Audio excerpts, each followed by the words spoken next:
Hello friends, आज हम लोग इस वीडियो में पढ़ने वाले हैं सेल के दूसरे भाग को।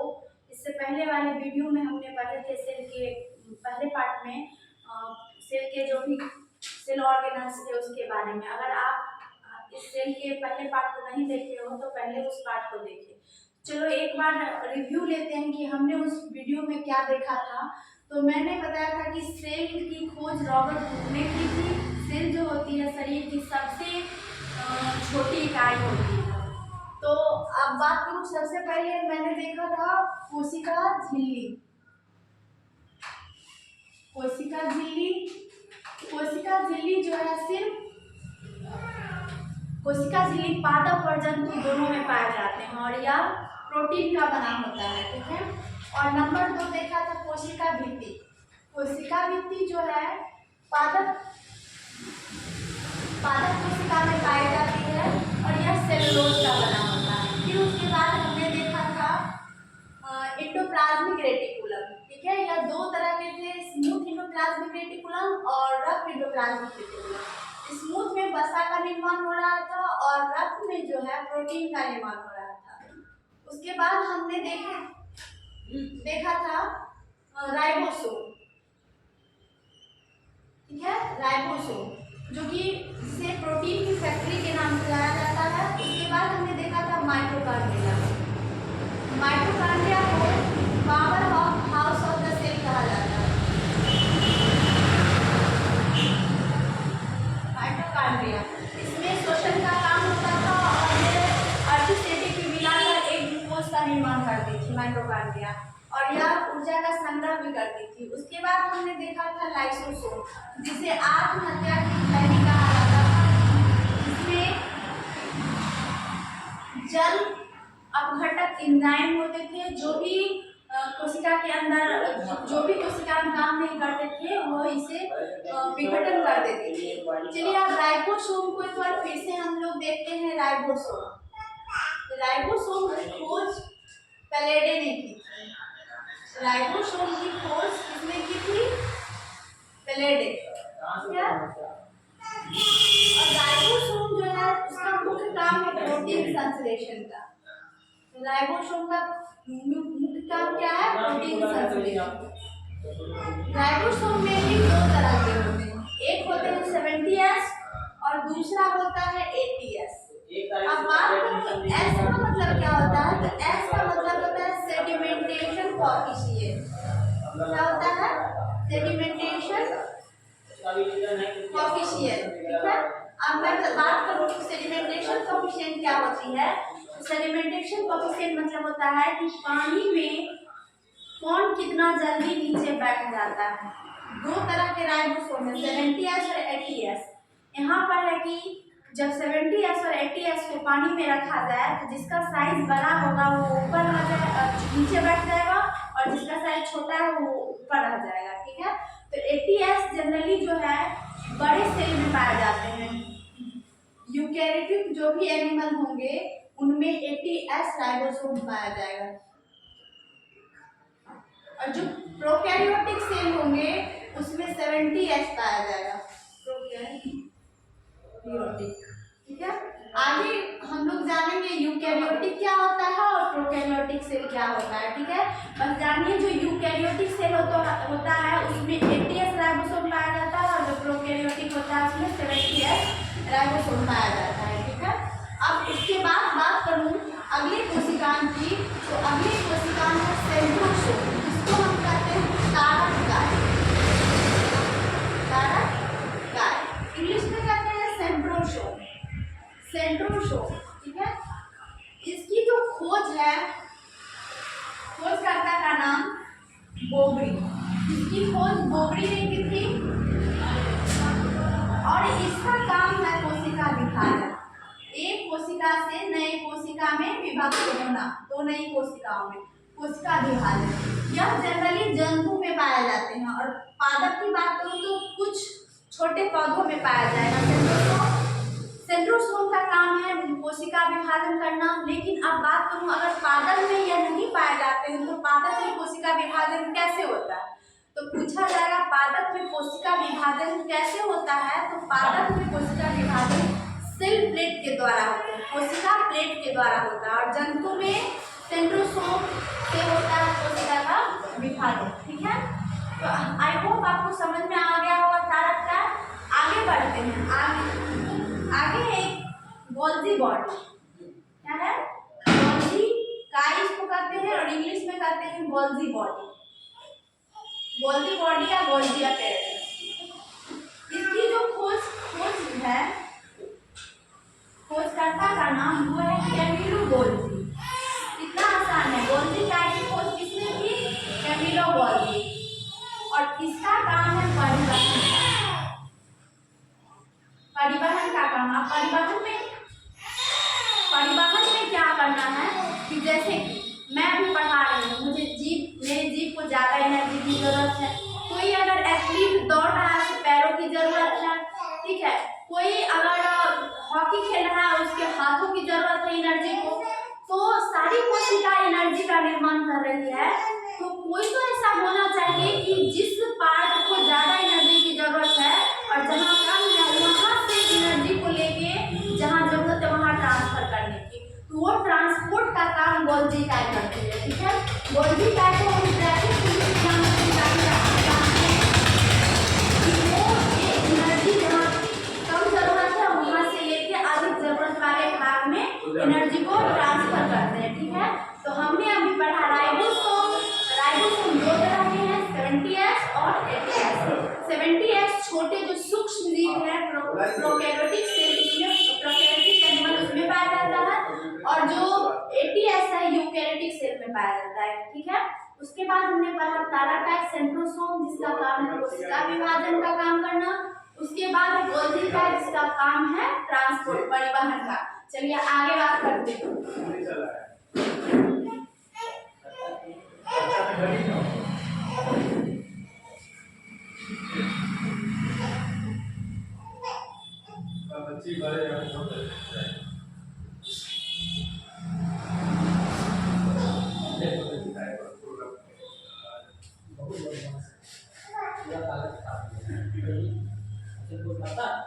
अब बात करूं आगे कोशिका के बीच वाले भाग, मध्य वाले भाग, तो उसको कहते हैं केंद्रक।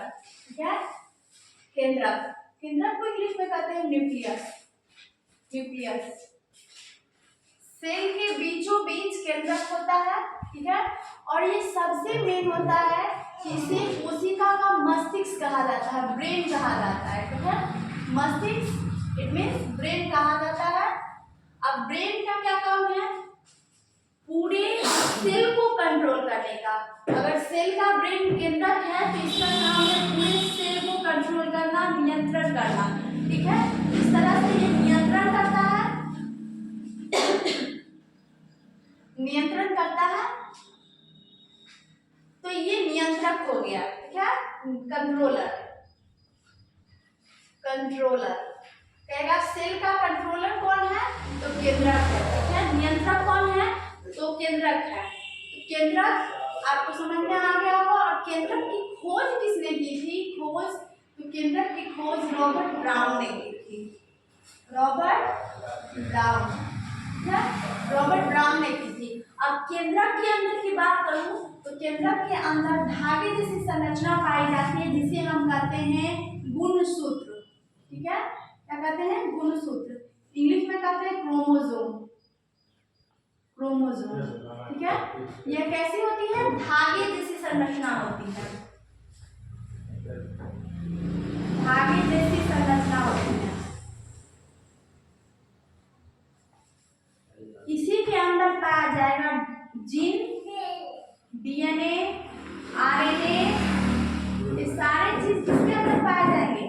क्रोमोसोम के अंदर। ठीक है, केंद्रक के अंदर धागे जैसी संरचना होती है जिसे हम गुणसूत्र कहते हैं। जब गुणसूत्र को हम जूम करके देखेंगे तो हमें जीन मिलेगा, और जीन को और जूम करेंगे तो डीएनए और आरएनए मिलेगा। ठीक है, और जो ये गुणसूत्र हैं वो इस तरह के होते हैं जीन।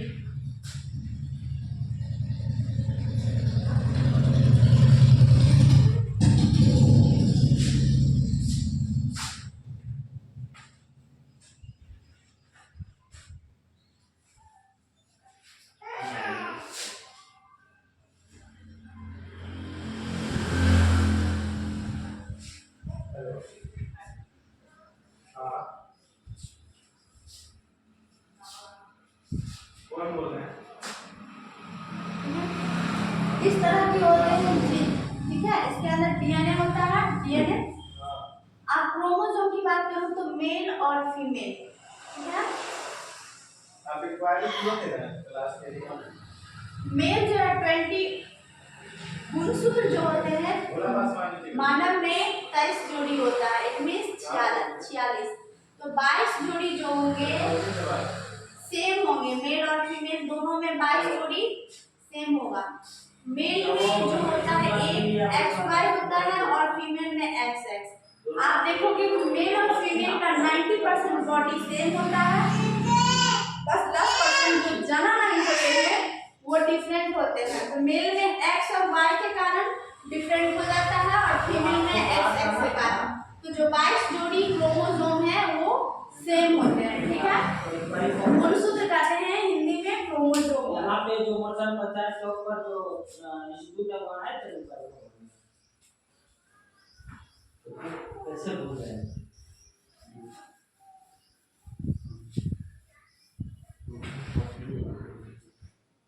कौन नहीं है?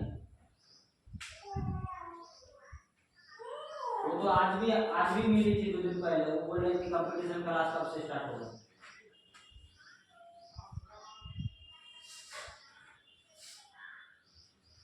तो आपको करना ही नहीं। अच्छा मतलब कि आप उसकी मम्मी बोल रहे हैं? हमको लगा जी।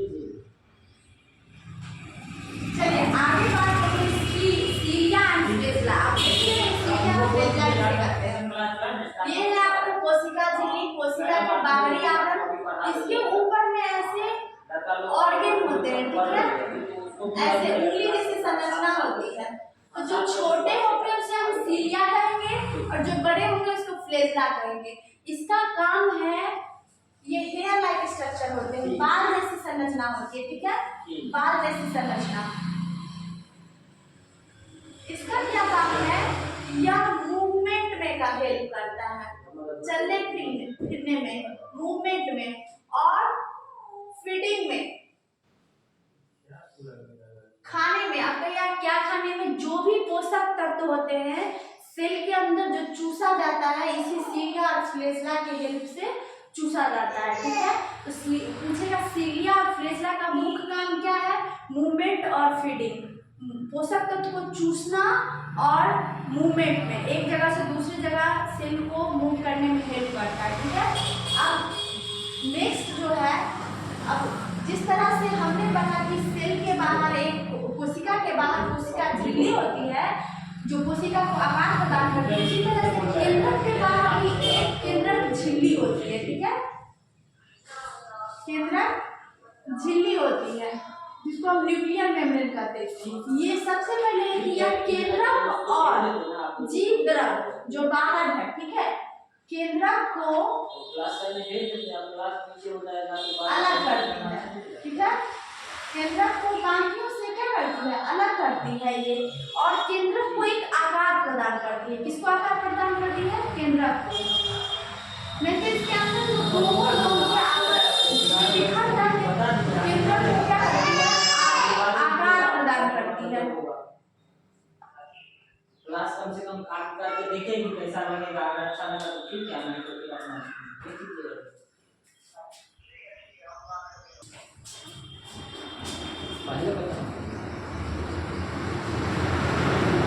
चलिए उसके आगे हम लोग देखते हैं प्लास्टिक, ठीक है, जिसको हिंदी में कहते हैं लबा। कहते हैं क्या कहते हैं, लबा, ठीक है। लबा को कहते हैं प्लास्टिक। ये जो है सिर्फ जंतु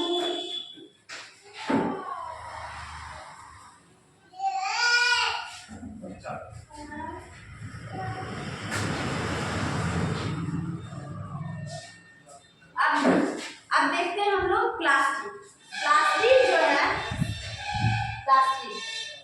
प्लास्टिक को हिंदी में कहते हैं लबा। सबसे खास बात है सिर्फ जंतु में पादप में पाया जाता है, ये सिर्फ प्लांट सेल में पाया जाता है। अब प्लास्टिक जो है 3 तरह के होते हैं। सबसे पहले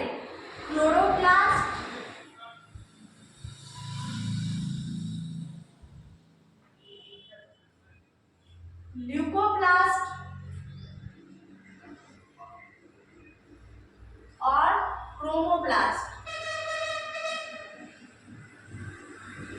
हिंदी में इसको कहा जाता है हरित लवक।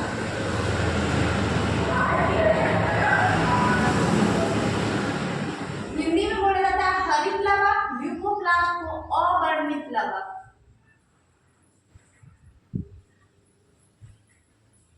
और क्रोमोप्लास्ट को बोला जाता है वर्णित लवक। वर्णित लवक। देखिए नाम है हरित लवक, तो ये जो प्लास्टिक का काम है यह पौधों में रंग प्रदान करता है। ठीक है, पौधों में क्या करता है? रंग प्रदान। आप देखोगे लाल, पीला, हरा, नीला, अलग अलग कलर के पौधे की पत्तियां तो हरे कलर की होती है, लेकिन फूल और फल अलग अलग रंगों के होते हैं। तो यही डिसाइड करती है कि किस भाग में कौन सा रंग होगा। तो जो सबसे पहले क्लोरोप्लास्ट है हरित लवक, यह पौधों के पत्तियों में पाए जाते हैं और तनों में, कुछ अंश इसके तना में भी पाया जाएगा, इसलिए पत्ती का जो रंग होता है हरे रंग का होता है। उसके बाद ल्यूकोप्लास्ट, इसमें कोई कलर नहीं होता है, नो कलर है, नो कलर है। आप मतलब व्हाइट समझ सकते हो आप। तो यह ल्यूकोप्लास्ट जो है पौधों की जड़ में पाए जाएंगे, जड़ मूल में पाए जाएंगे। उनका जनरली कोई कलर नहीं होता है जड़ का। अगर क्रोमोप्लास्ट ये रंग प्रदान करता है फलों को, रंग प्रदान करता है किसको? फल और फूल को। ठीक है, तो आप देखोगे कि जैसे गाजर हो गया, ठीक है, गाजर का जो रंग होता है केरोटीन के कारण होता है।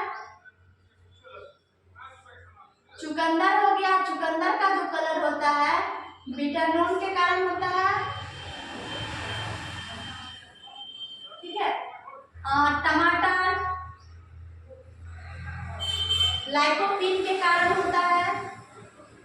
इस तरह से ये जो क्रोमोप्लास्ट है, क्रोमोप्लास्ट के भी कई फल और फूल में अलग अलग तरह के क्रोमोप्लास्ट पाए जाते हैं, जिससे गाजर में केरोटीन पाया जाएगा। गाजर का रंग जो होता है लाल होता है केरोटीन के कारण, चुकंदर बीटानोन के कारण, टमाटर लाइकोपीन के कारण। ठीक है, ये आप प्लास्टिक बहुत अच्छे से समझ पाए होंगे।